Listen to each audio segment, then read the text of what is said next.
from Pakistan when we look at the exchange data, but I believe in Pakistan is a Muslim country. 98% of our population is Muslims, and once we understand Bitcoin, once we study the basics and the Bitcoin is the most Islamic form of money that ever existed, and because of that, I think if Pakistanis just tap on that one truth, that Bitcoin is Islamic money, it's halal money, I think that's when it's gonna grow rapidly. Because once we look at fiat currencies, all the fiat currencies is a debt-based system, right?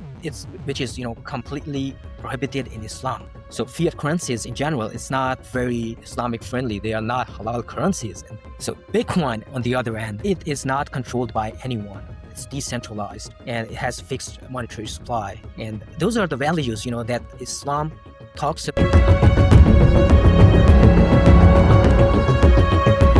Hello, this is the Bitcoin Libertarian. Our guest today is Farooq Ahmed. He is the founder and CEO of Cliff Technologies. Farooq has built a career at the intersection of cutting-edge development and digital assets. He's also the chairman of the Bitcoin Association of Pakistan, championing blockchain growth and education in one of the world's most dynamic emerging markets, and a driving force behind Bitcoin initiatives in Dubai, hosting meetups that bring together global minds to stack sats and dream big. A prolific contributor to Bitcoin Magazine and self-proclaimed Bitcoin Nostr and chill advocate. Farooq embodies how the low time preference ethos and the cyberpunk movement. Today, we will talk about his journey, Bitcoin adoption in Pakistan, and the importance of Bitcoin for emerging economies. Farooq, welcome.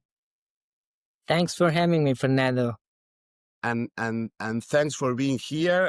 It's been a while that I wanted to talk to you, so I think it's gonna be good because I think that you are my first guest from Pakistan, and I'm so excited to see how things are going there. But the first question is this question that I do to everyone is, how were you orange pilled? Sorry, I didn't get that. How were you orange pilled? Okay. So, thanks for the brief introduction. And, I first heard about Bitcoin in 2015.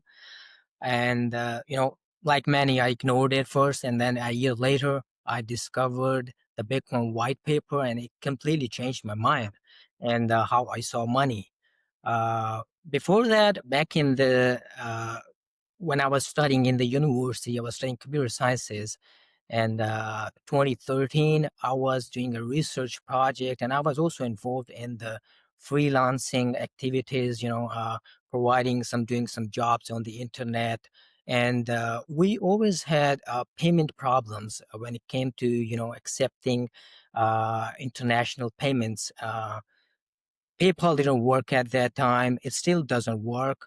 And, it was so slow, and it takes like 2 weeks or more to bring money into Pakistan. It was so hard. And I was doing a research project to, how can we make it easier for freelancer community in Pakistan to accept international payments.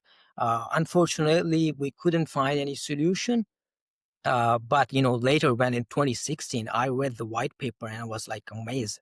Man, Satoshi Nakamoto, he gave us the solution, the perfect one in 2009. And, and we didn't know anything about that. And that's how, and that's when I started to learning more about it. Like, all other Bitcoiners, went straight on the internet and finding, whatever articles and, videos that I can find. I watched all the Andreas Antonopoulos videos, and I call it, Andrew Antonopoulos. He orange pilled me, he saved me from crypto and shitcoinery in early days, and that was very helpful. And that's how I got started. And in 2017, I felt like, there's a lot of signals and a lot of noise in Pakistan when it comes to Bitcoin and crypto. So we started this community called Bitcoin Pakistan to help educate Pakistanis, people like me, and many others to learn more about Bitcoin and the difference between Bitcoin and crypto. That's our vision and mission at Bitcoin Pakistan. And talking about Pakistan, what is the situation of Bitcoin? The adoption on the people is the people understand the difference between Bitcoin and crypto, or they are this something like happening in Argentina that most of the people is Bitcoin and crypto they see as the same. Currently, when it comes to the Bitcoin and crypto in Pakistan, uh, mostly people are, focused on the crypto things because a lot of speculation, and the government's stance currently is it's not legal or illegal to involve in Bitcoin activities or crypto in general. It's a kind of a gray area. But recently, the government is working, seems to be working, and being interested in regulating this market, and they have made a new council. It's called Crypto Pakistan Crypto Council to regulate Bitcoin and crypto in Pakistan. They haven't delivered anything yet, but they seems to be more interested in crypto and Web3 stuff, but uh, and that's and the current stance, like how it's the markets are acting in this space, is a lot of activities be going on into when it comes to buying Bitcoin or crypto in Pakistan. When we look at the exchanges, the users, the Binance activity, they know that better than us, because we don't have the data and analytics. How many users Pakistan's getting, Binance is getting from Pakistan. So, but in general, the activity is huge, and uh, uh, I read the research like a few years ago. Uh, I don't know remember the website name. It was like Tulips or something, and based on that, Pakistan is one of the top markets when it comes to Bitcoin and crypto adoption. I think it's top one of the top five markets in the world.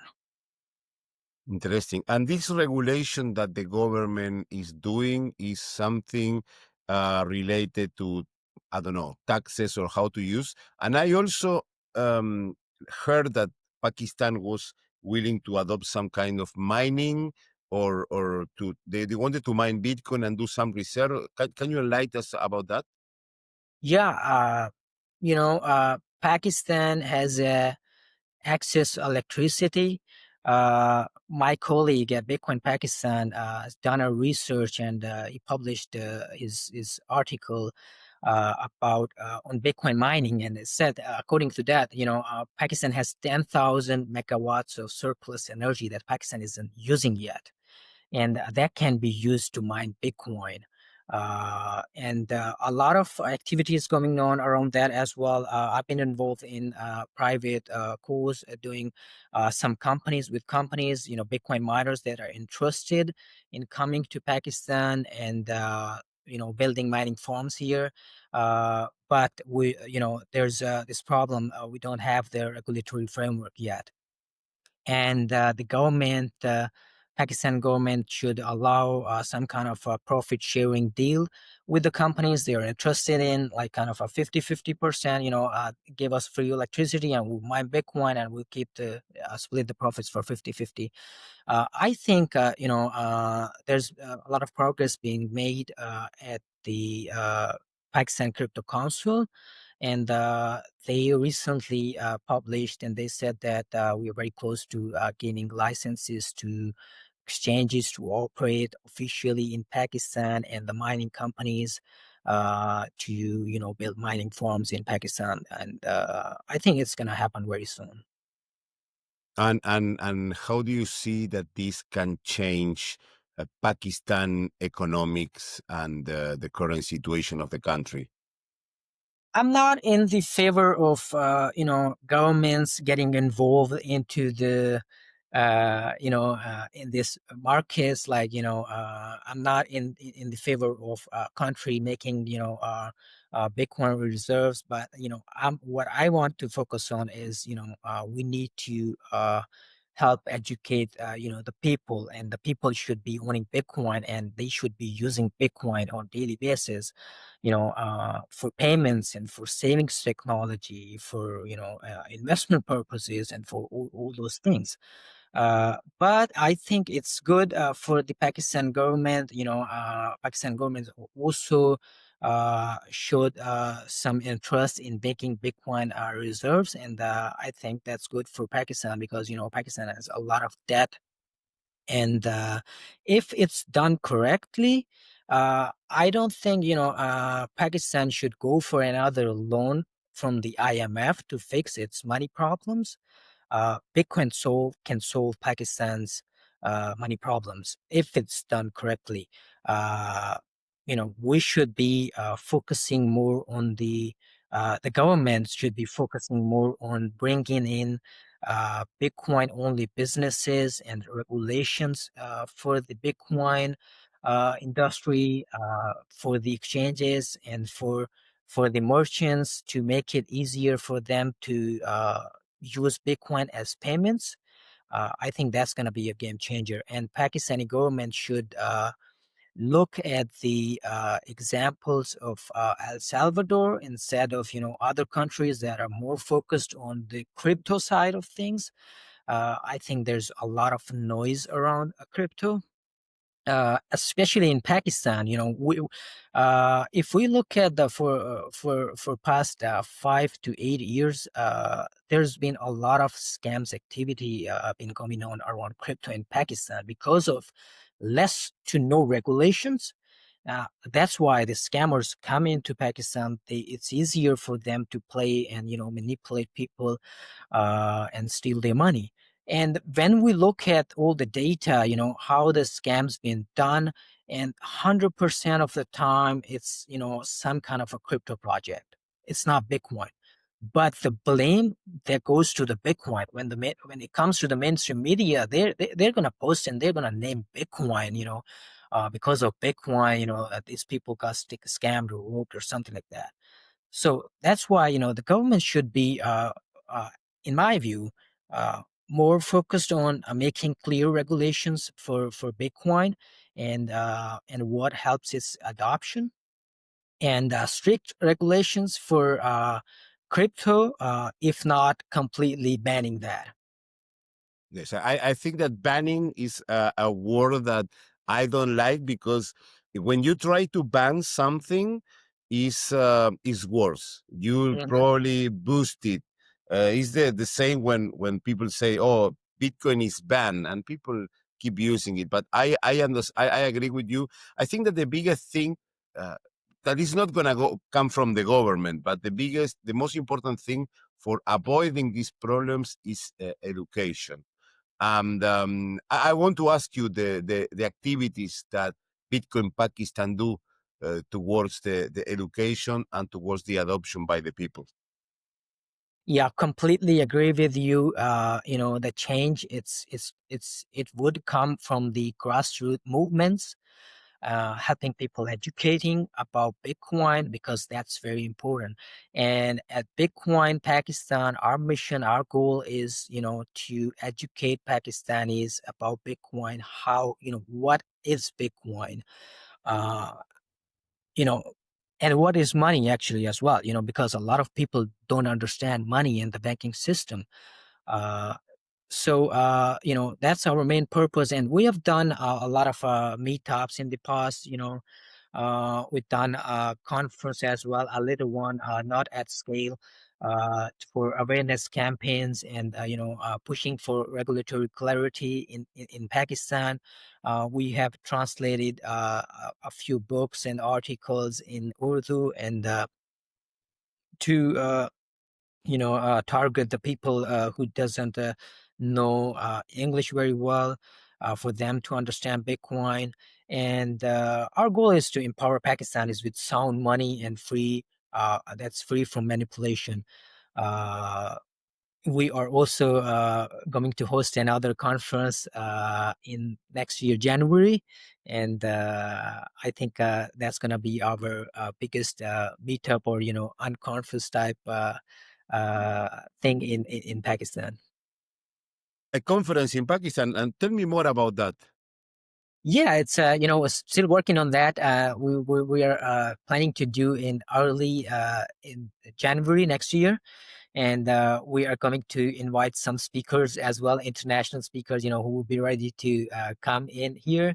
And the main purpose is to make some noise on the internet, that Pakistan is doing something about Bitcoin and the adoption, and the scene, Bitcoin scene in Pakistan is happening. And a lot of people are interested in getting on board on Bitcoin. A lot of businesses, especially the software companies. I know a lot of my friends. They have companies here in Pakistan. They are providing software development services just like our company, and they still face a lot of problems when it comes to the international payments.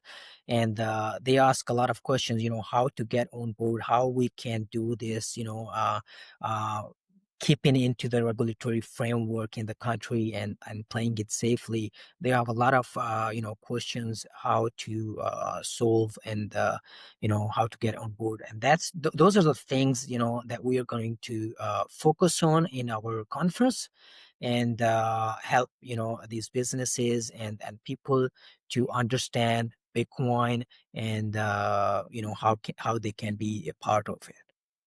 Yes, yes. I think that this is important because Pakistan, first of all, has, I think it's 240 million people, I think, in Pakistan.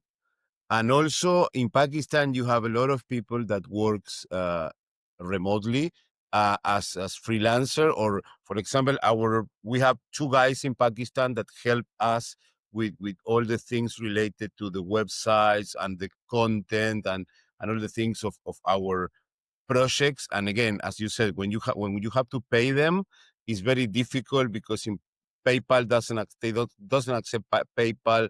You need to transfer with this Pioneer, and these transfer methods, they rip off a lot of money. So I think that this is important to understand that and to put Bitcoin in the scene for the adoption to make things better for the people. Yeah, I agree with with you, the problems the Pakistanis community is facing right now. uh my own example, I think 5 7 years ago, uh the payments company that we've been working with to handle our payments, for example, if we want to get paid from the United States, and we use middleman companies to handle our payments. You know, a company, I won't name it, that we've been working with, it took us, 2 weeks to settle our payments in Pakistan, and they took like more than 6% of fee. That's high fee. That's the main problem here, and it's very slow, and the fees are high, and especially for Pakistan. I checked their website, and they said, like, we charge 3.5% to other countries and 6.5% just for Pakistan. It's bad. And when we talk about Pakistan as a country, it's a huge country. We have like 240 and 50 million people. It's the fifth largest country by population in the world. And Pakistan's currency, Pakistan rupee, has collapsed. It has lost more than 50% in value in the last 5 years, and inflation eats away at salaries, savings, and pensions. We have 70% unbanked population. Can you believe that? more than half of Pakistan's population is under age 25, right? Young people, right? A lot of opportunities in Pakistan. I think the future, is future of technology is, where the more humans are residing, right? Japan's population is, decreasing, and Europe's population is also decreasing, and it's a threat, right? But when we look at Pakistan, the population is like it's increasing, and that's great. And in Pakistan, we have millions of freelancers and SMEs, that are struggling to get paid. That's a very good market for Bitcoin. And Yes.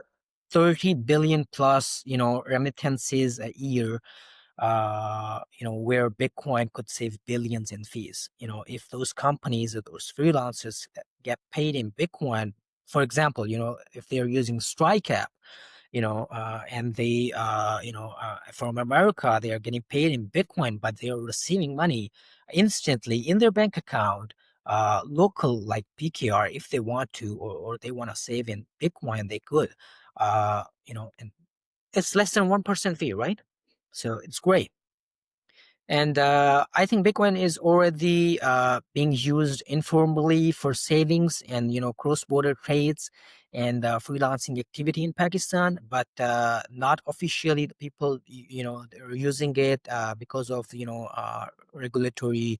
Uh, we don't have regulatory clarity, and government's been, tracking down Bitcoin miners, and people who are like involved into trading activities, or kind of a selling, purchasing Bitcoin or crypto in general in Pakistan. The government has been tracking down those people, and we've seen some news coming out regarding that in the past. So, but now the landscape is changing, I think, and very soon I'm hopeful that Pakistan government is going to make some clear regulatory framework for the around Bitcoin, for Bitcoiners to buy Bitcoin and save Bitcoin, and use it for payments. Yes, yes. And what is the biggest win for adoption that is happening this year, like P2P volumes or node counts, and how the people is navigating the instability, the economic and the financial instability? Yeah, frankly, honestly speaking, a lot of activities like regarding trading is happening from Pakistan when we look at the exchange data. But I believe in Pakistan is a Muslim country.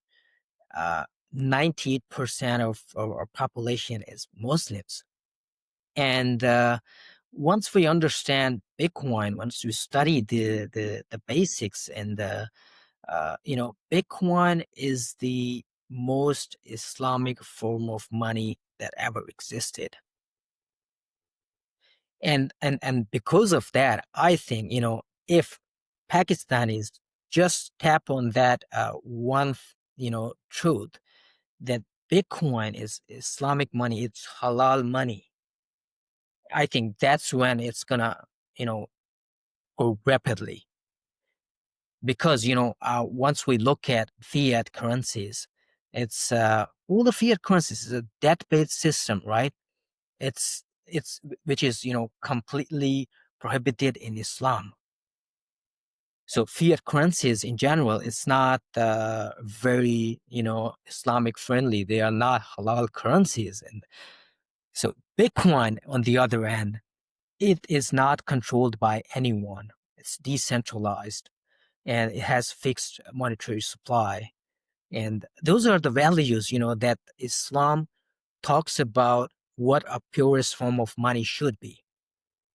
So once, at that time, now, not a lot of scholars, Muslim scholars, they understand this idea. But I think there's going to come a time when these scholars are going to understand Bitcoin, and they're going to say that Bitcoin only is the halal currency. And that's when, the biggest adoption wave is going to come in Muslim countries, and especially in Pakistan.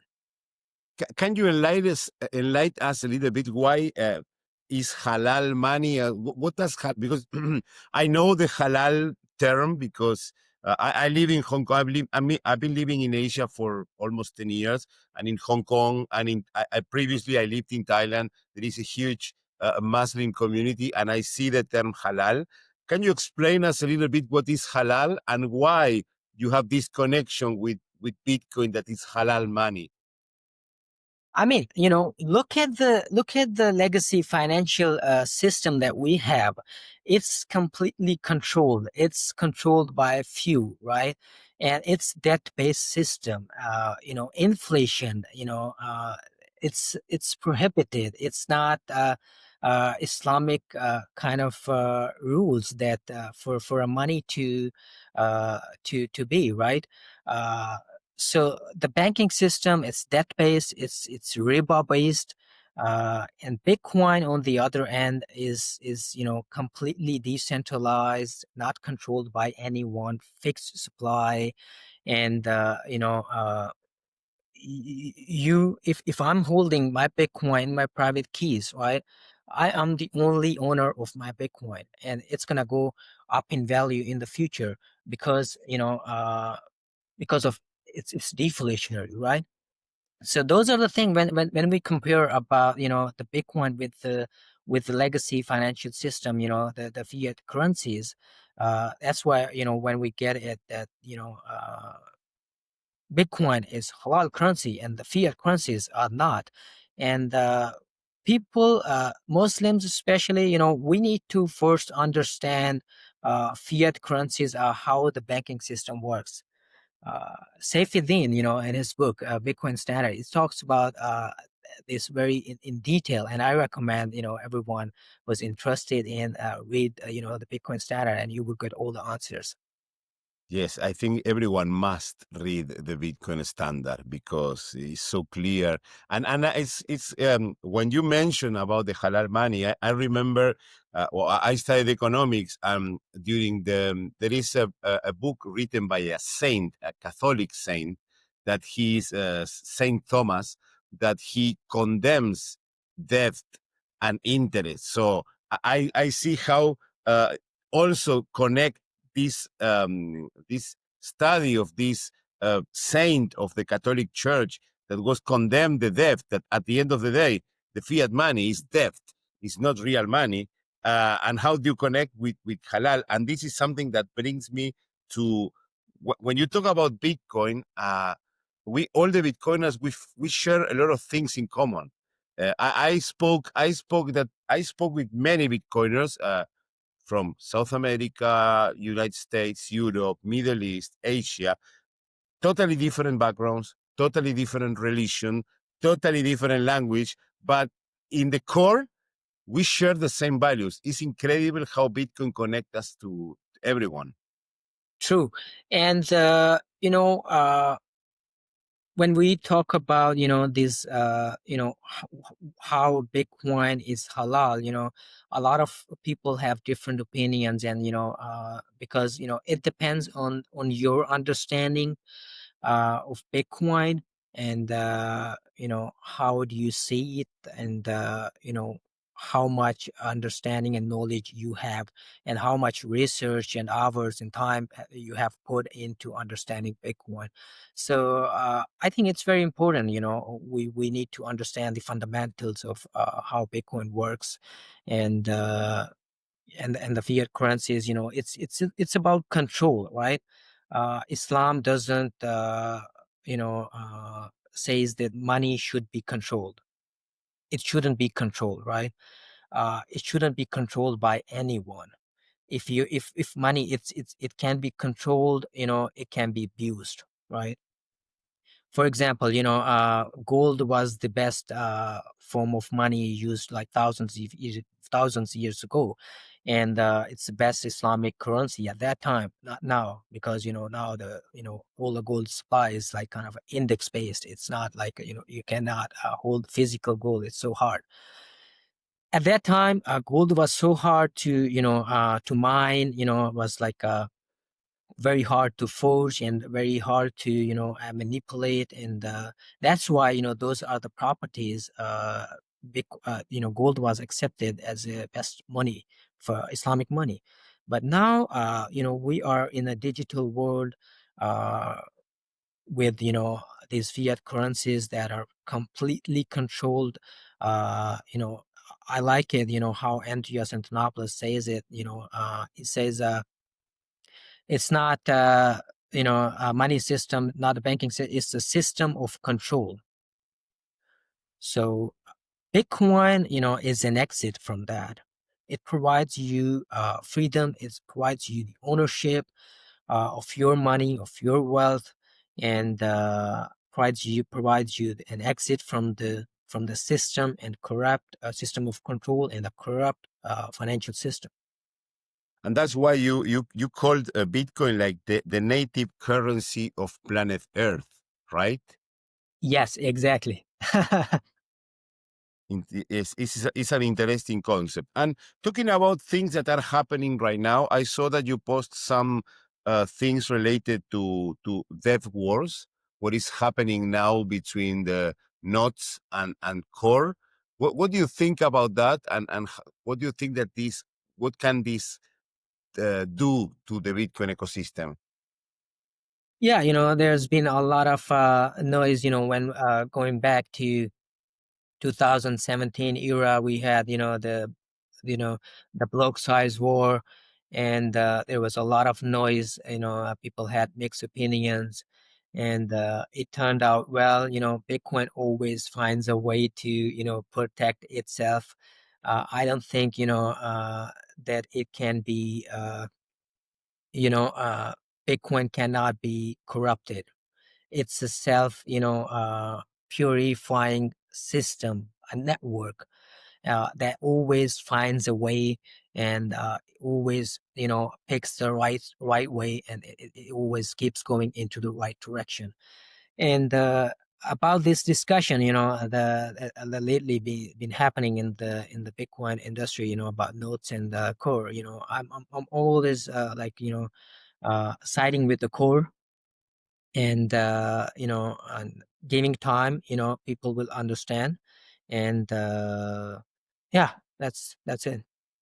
And you say that it's like you need to ignore the noise and just focus on the basic things like self custody, control your keys, and all the things. Mostly, yeah, most of the time that works. If you don't understand what's happening, it's too complex, just make sure that you are owning your keys, and don't, if you're running a node, don't upgrade it too early, right? Wait for that, and once all the noise settles down, you can upgrade your node, and simple as that. Just make sure holding your keys, and having a hardware wallet, and just keep learning about Bitcoin, and keep stacking set, and stay humble. Bitcoin is not going anywhere, and if a fork happens, it's an airdrop, right? It's a free money for me and for everyone who's holding their keys. Yes, yes, of course. It's the same words that we say everything. Stay humble, stack sats, control your keys, and contribute to Bitcoin to make Bitcoin even and bigger. And talking about the Dubai scene, you organize Bitcoin meetups. How is the situation in Dubai? Because I see that Dubai is similar to Hong Kong. It shows that it's a big hub for Bitcoin, but there are a lot of shit coining going there, right? You're right. Dubai is a big market. It's a huge market, and Dubai is always ahead of other cities, other international cities when it comes to technology and adoption. And you're right. There's a lot of shit coinery and crypto activity in Dubai, but there's a very solid Bitcoin community in Dubai. A lot of overseas foreigners that living in Dubai, and we have a monthly meetup. Adam Schneider, he organizes it. I own the meetup group on meetup.com, and you know, every month, first Wednesday, there's a Bitcoin meetup, and we talk about, Bitcoin only. And our, guest, our, member is, Stefan Lavera. He joins us regularly. And I think, when Dubai, Dubai is a hub for everything. Like, uh, if you can imagine something, you want to do something, or you have an idea, you go to Dubai and you will find an established market for that. I think that's enough, right? So everything crypto, or shitcoinery, it's on bigger scale in Dubai. So uh, you should be like, if you are in Dubai, I would say, just focus on your what you are doing. And there's a Bitcoin community here, and you can come and you can talk with us, you can interact. And yeah, that's it.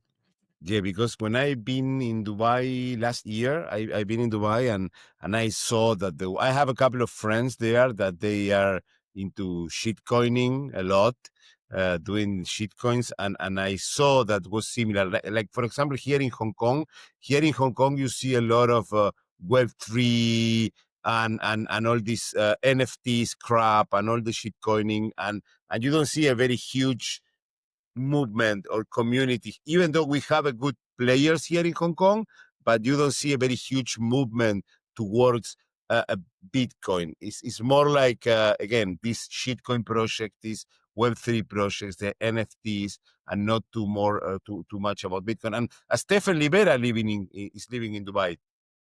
Yes, he's a regular. He tends to meet up regularly. Yeah. I've been with him here in Hong Kong. He came for the Bitcoin Asia conference. Was very. I've been to an event, and I met him there. So it was very nice meeting here. And they are in the meetups. Like, you just, it's a gathering among Bitcoiners, or you have someone speaking, or how is the organization? No, it's just a kind of a meetup, a gathering where, you can interact with other people. You can talk to anyone. There's no uh regular like speeches and stuff or speakers. If someone wants to present something, and we check it, if it's not shitcoinery, if it's Bitcoin focused or something, we allow them to speak and present. But in generally, it's very friendly. It happens in a bar. You can come, you can drink, you can do whatever, and play, 8 ball pool, and interact with other Bitcoiners, ask your questions, make friends, and do whatever you want to do, right? And interact with the community. Yeah. And there are many. There is a established group, or you also receive newbies from time to time. Yeah, oh, a lot of newbies, every time there's, new people, because, a lot of people, especially from Europe, and yeah, Europe. But before, 2 years ago, there's a lot of people coming from Russia and Ukraine because of the war. But in general, like a lot of people, Europeans especially, they are coming and they are settling, and in Dubai, they're getting their residencies, and they want to, they're working from Dubai, and that's how, they find us, from our online meetup group, and they come and they join us. And I think the Dubai's residency criteria, it's happening very like rapidly. A lot of people are moving in Dubai, in the UAE, because it's a tax-free jurisdiction, right?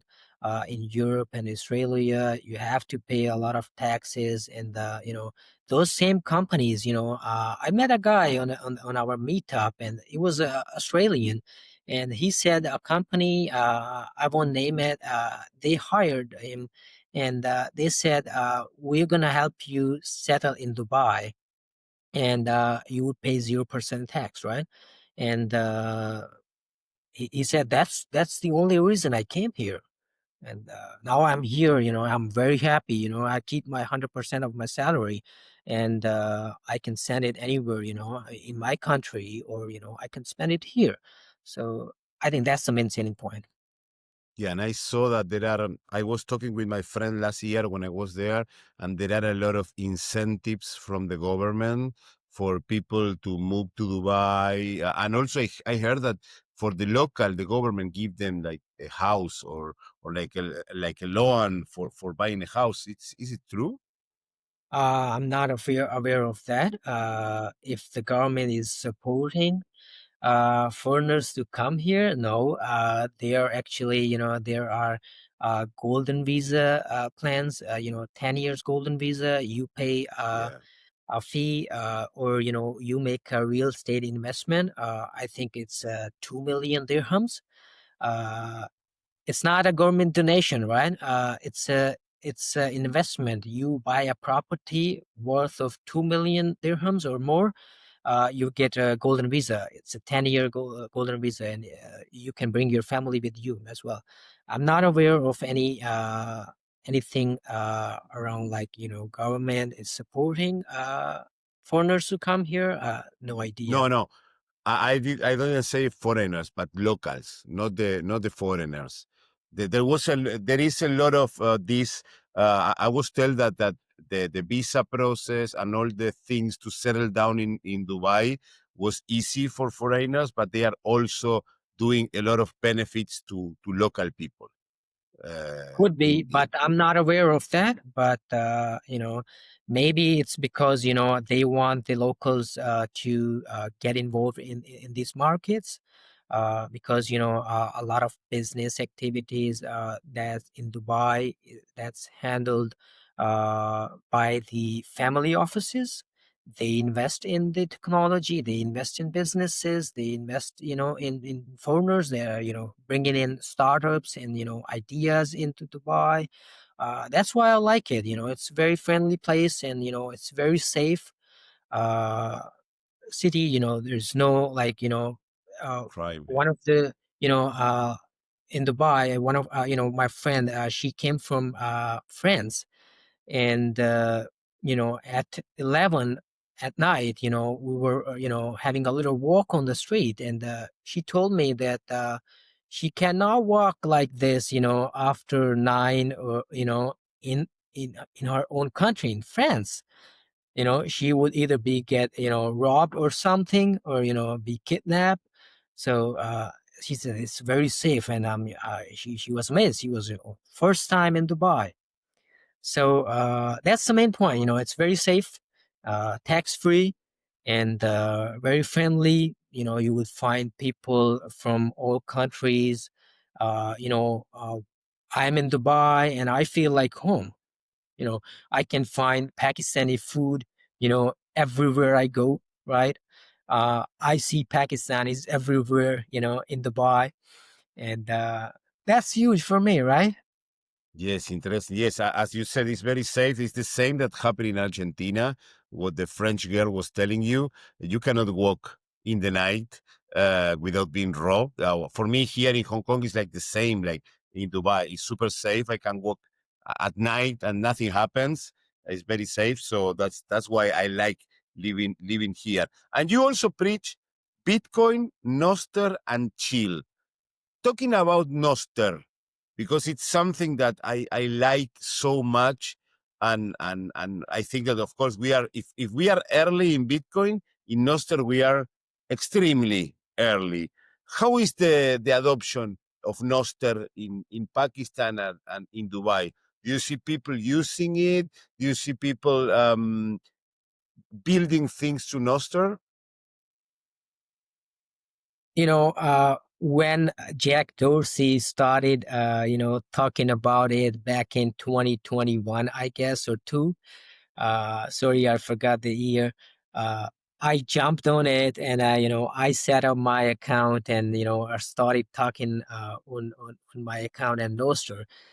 And I talked with my friend. I told him, this is just Twitter, and but it's decentralized, right? The things that we've been talking, back in the day in 2017, the Bitcoin idea is gonna be revolutionized, right? Every technology, social media platforms are gonna be rebuilt, and it's gonna, be based on a decentralized technology. That's why I like it. And I've been on Nostr from early days, and I like it. I mostly very active on Nostr instead of Twitter. And about the activity, Nostr activity in Pakistan, only a few handful of people I know, who are aware of this, mostly Bitcoiners. In Dubai, same. You know, uh, all the Bitcoiners, they are on Nostr. They know the technology. They know how it works, and they are working on, helping improve the protocol. And but the general population, I think it's still unaware of the this revolution that's happening, because I believe everyone should have freedom of speech, and they should be able to say what they want to say.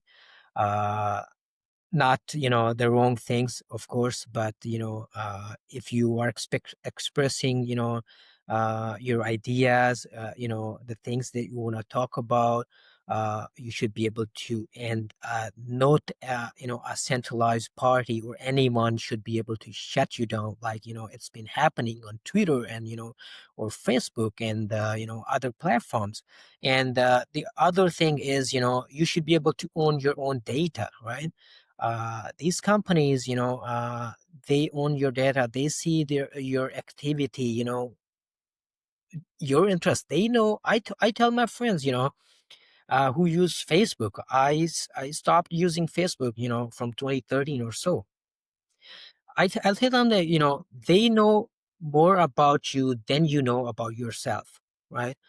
And that's how they get your data. They see your activity, everything, what you are eating, what you are talking about with your friends, and they sell that data, and they promote you, that kind of stuff. And it's kind of a mind building as well. They play with your mindset, and they control your thinking. It's very huge, and it's happening, right? We're not focusing on that. Every day, we are on a time on a scrolling our screen, and Facebook, or other similar platforms. They show us the stuff that they think we're gonna like, right? So they know more about us, and that's how they're controlling our mindset, our thinking process, and what ideas they want to share, and what direction they want to take us. And that's very bad, right? The future is going to build, on freedom platforms, on freedom technologies, Bitcoin and Nostr. That's the real freedom. And we have robots here, and the future is gonna be run by the robots and by the machines. And if you are not owning your money, and not owning your speech, and not have property rights, you're just a slave, right? Yes, yes. I think that, yeah, we are super early with Nostr. It's a little bit complicated to use.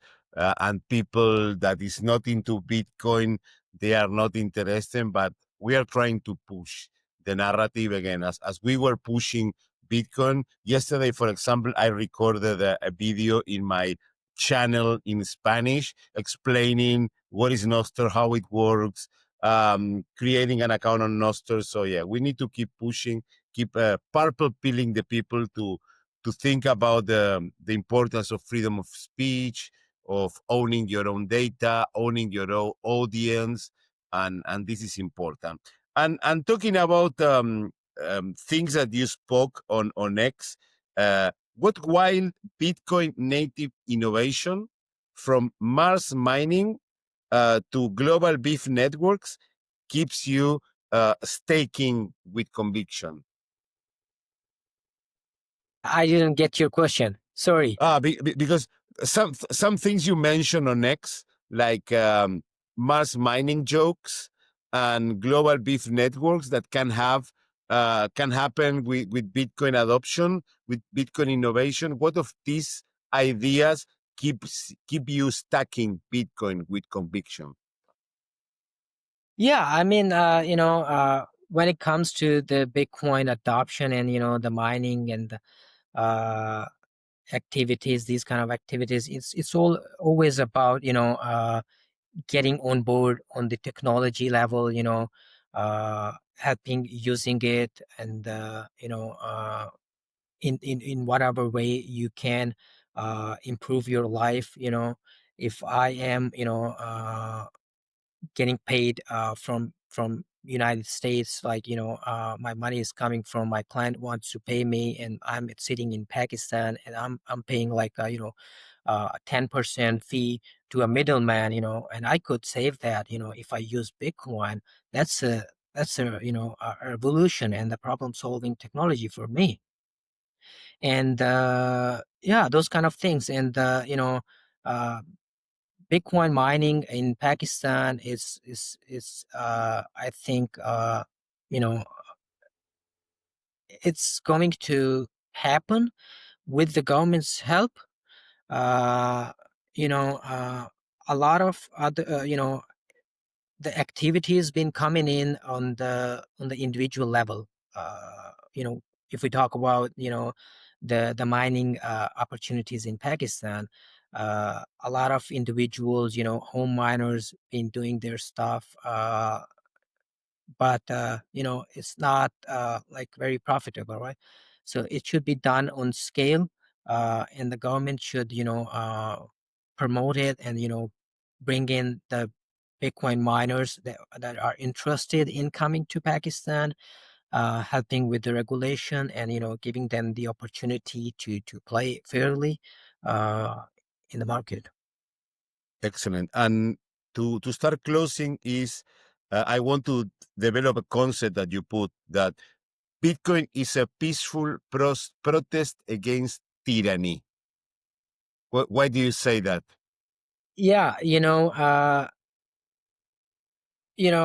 once when we look at the all the the bad things that are happening in the world, around the world, for example, the wars in Ukraine and Russia, and the Afghanistan war, and the other countries, once we see the core, the problem is not you know the war. The problem is money system.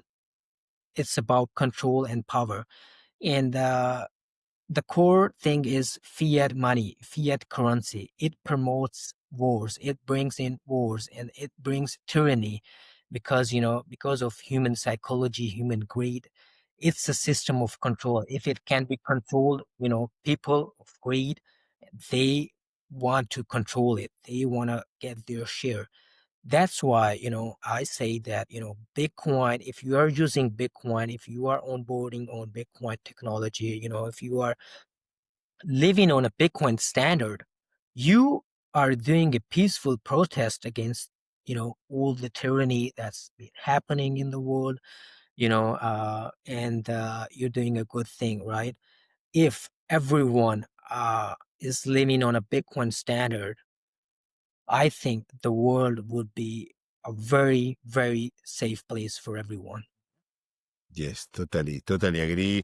It's like when there is an amazing book called Bitcoin Evangelism by Brian DeMint, that there is a chapter that says that every day is election day, that we think that elections solve the problem, that is vote for X or Y politician, while we can vote every day against this corrupt system by adopting Bitcoin and moving to a Bitcoin standard.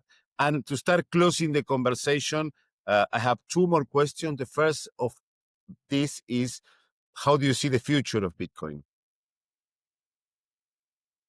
I think, the world, with Bitcoin on a Bitcoin standard is gonna be a very safe place for humans, and Bitcoin is going to, you know, one way or another way, it's happening. The revolution, it cannot be stopped. It won't stop.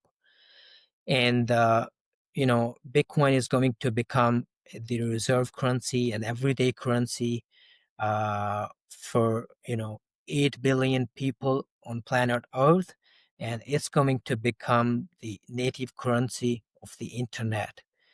And we the in the world we have a lot of problems, and some people talk about the the population. The more population is the problem, right?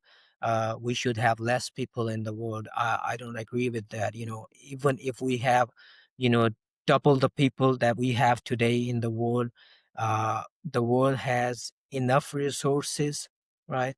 We have enough food for everyone. We don't have enough for anyone's greed. So less fiat currencies or no fiat currencies. World on a Bitcoin standard is gonna be the absolute safe haven, for everyone on Earth, and it solves all our problems. That's why we call it, fix the money, fix the world, right? Yes, that's the best quote, because if we fix the money, we're gonna fix the all the humanity problems. And the last question is, if you had the chance to sit down with Satoshi Nakamoto and have a coffee or a tea, what would you ask or say to him, her, or them? Yeah, probably, if I find Satoshi Nakamoto, and maybe I would kill him or her, because that will make that will make my Bitcoin worth more, right? So that's a joke. Of Uh, course. yeah, I don't think we should find out who Satoshi Nakamoto is or was, or whatever. I think it should stay hidden, and if he or she is alive, and it should stay anonymous.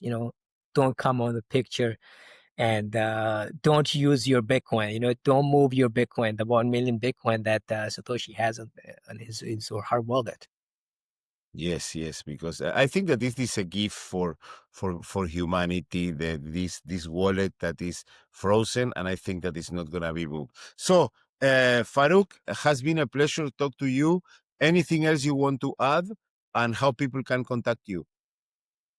Yeah, I would say, you know, there is a lot of, especially for Pakistanis, uh, you know, if you are new to this technology or this revolution, and it's very hard. I know it's very hard for people, for newbies, to find the signals, and you differentiate between signals and noises, because there's a lot of crypto noise in Pakistan. I would recommend them to just focus on uh handful of stuff, and be very careful where your informations are coming from. Try to read the Bitcoin standard as early as possible, and just focus on Bitcoin for early days, for a month or so, right?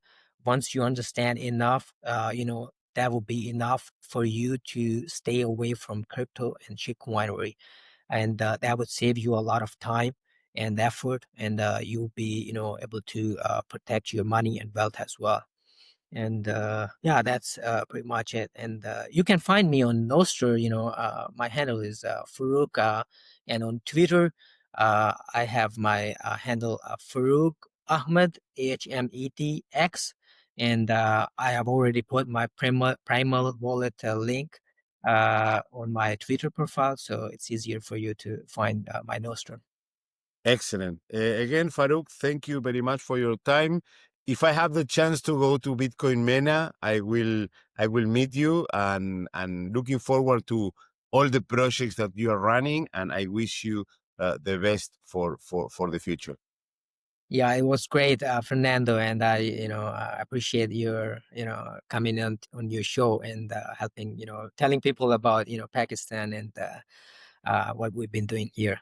And it was The- a pleasure. Thank you very much. Thank you. And the goal of this show is to orange peel as much people as possible. So again, Farooq, thank you very much, and have a good night there in Pakistan. You too. Bye bye.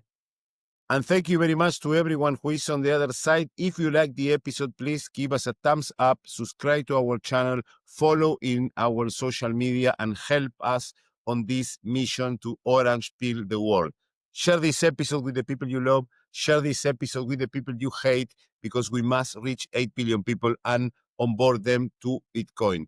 Stay humble, stack sats, and remember, we are all Satoshi. And that's all for today. If you like the episode, please give us a like, subscribe to our channel, follow us on social media. Our X account is the Bitcoin _. Our YouTube channel is the Libertarian BTC. Our YouTube channel in Spanish is Libertarian BTC ESP. Our Patreon, the Bitcoin Libertarian. Our Instagram, the Bitcoin Libertarian. That's all. You can go there and follow us in all our social media.